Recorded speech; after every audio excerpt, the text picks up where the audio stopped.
Gembala. Oke, hari ini kita kedatangan seorang bintang tamu, Ibu Sandi Marga Utami, dengan kita mau bahas tentang yang namanya fatherless generation. Saya juga memang termasuk generasi fatherless, karena dari SD saya sudah tidak ada peran ayah di dalam pertumbuhan saya. Bahwa semua Tuhan izinin terjadi, pasti Tuhan punya sesuatu yang bisa membuat kita itu bisa menjadi berkat buat orang lain gitu maksudnya. Dan Tuhan membawa kita di sini itu bukan kita untuk menjadi terpuruk dalam masa lalu kita, bukan menjadi kita jadi nggak mau bangkit dari masa lalu kita, bahkan kita masih tenggelam dalam masa lalu kita gitu. Jadi kita harus bisa memaafkan diri sendiri, memaafkan keluarga juga. Saya bisa memaafkan papa dan mama, nggak lagi nyalain kenapa dulu mama begini, kenapa dulu papa begini gitu. Kenapa harus berpisah sehingga aku begini, enggak gitu. Kita harus belajar untuk dewasa, menerima kenyataan, menerima keadaan dengan hati yang ikhlas gitu ya, dengan hati yang legowo ya, lapang, yang legowo gitu. Dan jangan pernah membawa pengalaman kita dulu kepada yang sekarang gitu. Ya banyak belajar untuk cari dik anak yang benar seperti apa, mengampuni, dan yang pasti kalau aku pribadi dari kecil juga udah belajar untuk berdoa gitu ya. Sampai sekarang kita tetap harus berdoa, terus menyembah Tuhan. Kenapa? Biar nggak ada luka-luka dalam diri kita tuh yang belum tersembuhkan. Karena saya percaya banget bahwa di dalam doa kita sama Tuhan, dalam hubungan kita sama Tuhan itu Tuhan benar-benar pulihin hati kita. Luka-luka kita tuh semua Tuhan mampu banget buat sembuhin. Jadi jangan sampai kita menjadi orang yang sama seperti apa yang kita terima dulu gitu. Harusnya kita malah lebih baik lagi gitu, lebih benar lagi gitu dalam mendidik anak-anak dan semuanya gitu. Jadi buat orang-orang, buat teman-teman mungkin adik-adik saya yang mengalami fatherless gitu di dalam keluarganya gitu, kayak saya broken home, itu bukan menjadi alasan kita untuk akhirnya kita nggak bisa bertumbuh. Nggak boleh kita jadi alasan untuk kita malah jadi anak yang ancur-ancuran gitu hidupnya gitu. Itu menjadi satu alasan kita, nggak apa-apa, emang gue juga udah dari keluarga yang hancur gitu. Misalnya jangan pernah berpikir begitu, tapi kita benar-benar harus buktiin sama diri sendiri terutama gitu, bahwa aku tuh bisa bangkit, aku itu anak yang baik, aku itu anak yang benar. Jangan sampai karena keluarga-keluarga kita yang mungkin belum utuh, belum sempurna menjadi alasan kita, maaf misalnya sekarang merokok lah anak-anak muda zaman sekarang, anak-anak remaja, atau mungkin sampai narkoba gitu ya, seks bebas, alkohol. Terus kalau ditanya apa, nggak apa-apa, orang tua gue di rumah berantem mulu kok, misalnya seperti itu ya. Cari pelarian lewat situ, membenarkan dirinya, membenarkan perbuatan-perbuatan dia lakukan, mengatasnamakan keluarga gue nggak utuh. Gue nggak pernah dididik dari papa gue, mama gue salah cara didik gue, enggak. Dengar teman-teman bahwa kita bisa banget belajar untuk kita menjadi anak yang baik, terutama media sosial, pakai itu untuk gampang kok, kita search aja cara jadi anak yang baik misalnya gitu ya, atau apapun itu. Kalau nggak tahu itu gampang gitu, dan itu hal-hal sederhana gitu. Jadi ayo bangkit anak-anak muda, ayo bangkit generasi yang fatherless generation, kita bangkit. It's okay, nggak apa-apa kita nggak punya papa, nggak punya keluarga yang utuh gitu ya, tapi kita nanti ke bawah ke anak-anak kita harus juga utuh. Jangan sampai kita juga akhirnya berpisah kayak orang tua kita. Dan satu hal, kita harus putuskan kutuk. Kita harus putuskan kutuk perpisahan dulu orang tua, perceraian orang tua. Kita bisa patahkan sekarang, kita bisa putuskan sekarang. Jangan sampai itu terjadi dalam generasi kita. Oke. Tadi Bu Sandi bilang yang paling utama, paling pertama itu damai dulu dengan diri sendiri ya. Kira-kira nih, kalau dari Bu Sandi kan dulu mengalaminya waktu masih umur 6 tahun, mungkin 6 tahun lah, belum terlalu ngerti apa-apa juga gitu kan, kasarnya seperti itu. Kira-kira nih berapa lama proses pendamaian diri sendiri itu?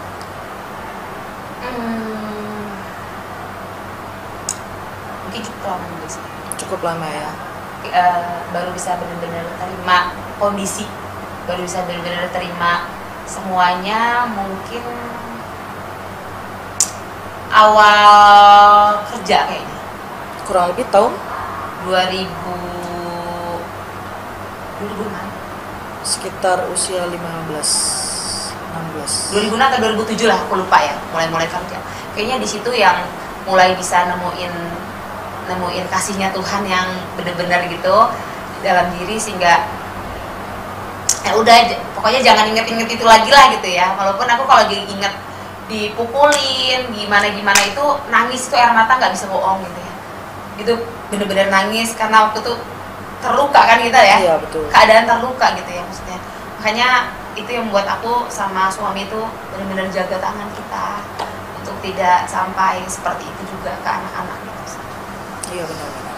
Karena memang namanya proses pendamaian sama diri jujur lama ya. Lama. Saya pribadi juga mungkin bisa dibilang fatherless, tapi nggak fatherless banget gitu.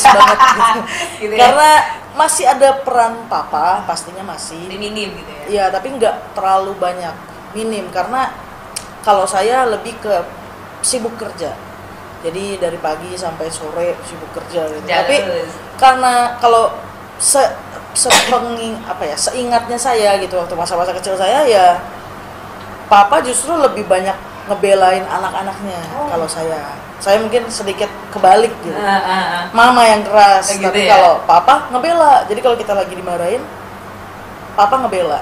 Padahal kalau di rumah ya dia diem. Kita nggak ngobrol, nggak apa. Gitu.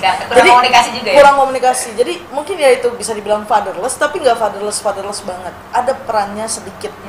Ada ya lebih ke membela anak-anaknya. Tapi kalau misalnya nunjukin kasih sayang yang kayak harus selalu dipeluk, dibelai gitu kayak orang tua lain, itu ya mungkin saya juga nggak mendapatkan itu gitu. Dan saya juga baru tahu nih dari pengalamannya Bu Sandi, dari 6 tahun sampai mungkin sekitar 16 tahun, mungkin kurang lebih 10 tahun prosesnya. Emang yang namanya pendamaian diri itu sulit. Trauma kita betul. Masih ada gitu. Dan ya bener banget buat sekarang yang jalanin posisi sebagai orang tua, kalau misalnya kita dulunya adalah korban dari fatherless generation ini, jangan sampai kita lanjutkan ke anak-anak kita. Tadi kan Bu Sandi cerita main kasar gitu, pukul. Tapi kalau buat saya mau tambahin sedikit, mungkin dari ucapan jangan sampai terucap. Benar. Karena saya pribadi saya ngalamin dan sampai dewasa pun masih terngiang ya. Walaupun saya sudah berdamai, sudah memaafkan, tapi masih teringat. Dulu waktu kecil suka yang namanya dibentak, kasar, dibanding-bandingin. Itu ya jangan sampai kita turun ke anak-anak kita. Jangan sampai mereka juga ngerasain yang namanya fatherless. Dan buat teman-teman yang mungkin sekarang lagi fatherless, lagi merasa nggak punya peran ayah, nggak punya peran papa, yuk kita sekali lagi balik, ya kita belajarlah terima. Karena kita nggak bisa ngapa-ngapain gitu. Kita kan nggak mungkin bilang ke papa kita, "Pah, kok papa kayak nggak sayang sih sama aku?" Kan kita nggak mungkin juga gitu. Dan kalau menurut saya juga ya, orang namanya pria, bapak-bapak, mungkin dia beranggapan seperti tadi Ibu Sandi bilang, yang penting udah ngasih uang, cukup. Nggak perlu lah melukin anak, nggak perlu lah ajak anak main gitu. Yang penting kebutuhannya terpenuhi, anak mau mainan langsung dibeliin. Mungkin ya cara penyampaian orang tua beda-beda gitu. Dan saya juga ngelihat banyak banget anak-anak yang sekarang kehilangan peran papa. Jadi jangan kita terbawa sama arus fatherless itu. Jangan sampai kita terus-terusan ngerasa kita nggak dapet kasih sayang bapak gitu, kasih sayang papa. Karena kan tadi Kak Sandi sendiri bilang, Bu Sandi bilang ngerasain yang namanya sentuhan bapak. Karena kita punya bapak.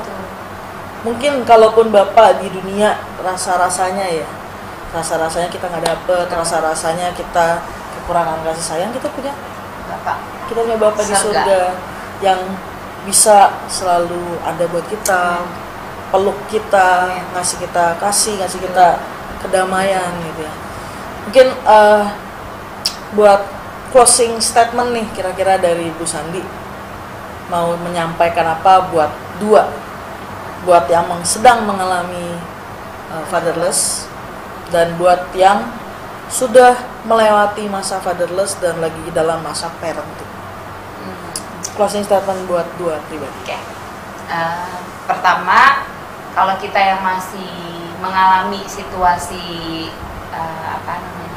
fatherless tadi, yang pertama buka hati kita untuk mau mengampuni, untuk menerima keadaan yang pasti, karena keadaan itu bukan ada di tangan kita, tapi kita punya hati untuk kita berbesar hati untuk terima semuanya, dan gak usah juga nyalahin keadaan kanan kiri gitu ya. Apa yang kita bisa buat, kita bisa kelola perasaan kita bisa kelola pikiran kita gitu, untuk jangan terus-terusan ada di posisi fatherless, dan kita kayak mengasihani diri sendiri, jangan sampai kita mengasihani diri sendiri, oh gue fatherless enggak. Kita harus bisa bangkit gitu ya, kita harus bisa menyatakan bahwa walaupun mungkin gue dari keluarga single parent, tapi gue bisa juga bertumbuh dengan baik, gue bisa berproses dengan teman-teman gue dengan baik. Seperti itu, jangan mengasihani diri sendiri. Satu. Dua, yang sedang dalam masa pemulihan fatherless gitu ya, termasuk saya ya semoga saya juga udah benar-benar pulih dari fatherless. Tetap deketin diri sama Tuhan sih, karena yang bisa membuat hati kita tenang, damai, dan bisa melupakan segala sesuatu yang nggak baik dalam hidup kita, pengalaman-pengalaman yang nggak baik, semua sikap dari orang tua yang nggak baik, kita bisa benar-benar lepasin itu semua waktu kita benar-benar ada dalam hadirat Tuhan. Waktu kita namanya ketemu sama kasihnya Tuhan, kita ketemu sama pribadinya Tuhan, baru kita bisa benar-benar merasakan kemerdekaan di hati sendiri gitu. Karena nggak ada kemerdekaan yang sesungguhnya tanpa dalam hadirat Tuhan. Nggak ada kedamaian yang sejati tanpa ketemu sama Tuhan sendiri. Seperti itu, jangan pernah tinggalin Tuhan, dan jangan pernah mengasihani diri sendiri. Kalau kita, sekarang saya menjadi ibu, juga jangan sampai juga mengalami, anak-anak saya mengalami seperti itu. Kalau sekarang kita mengalami seperti itu, bangkit. Jangan mau lagi mengasihani diri sendiri. Seperti itu, semangat. Oke, terima kasih Bu Sandi. Sama-sama. Mungkin yang sedikit mau saya tambahin juga ya. Boleh.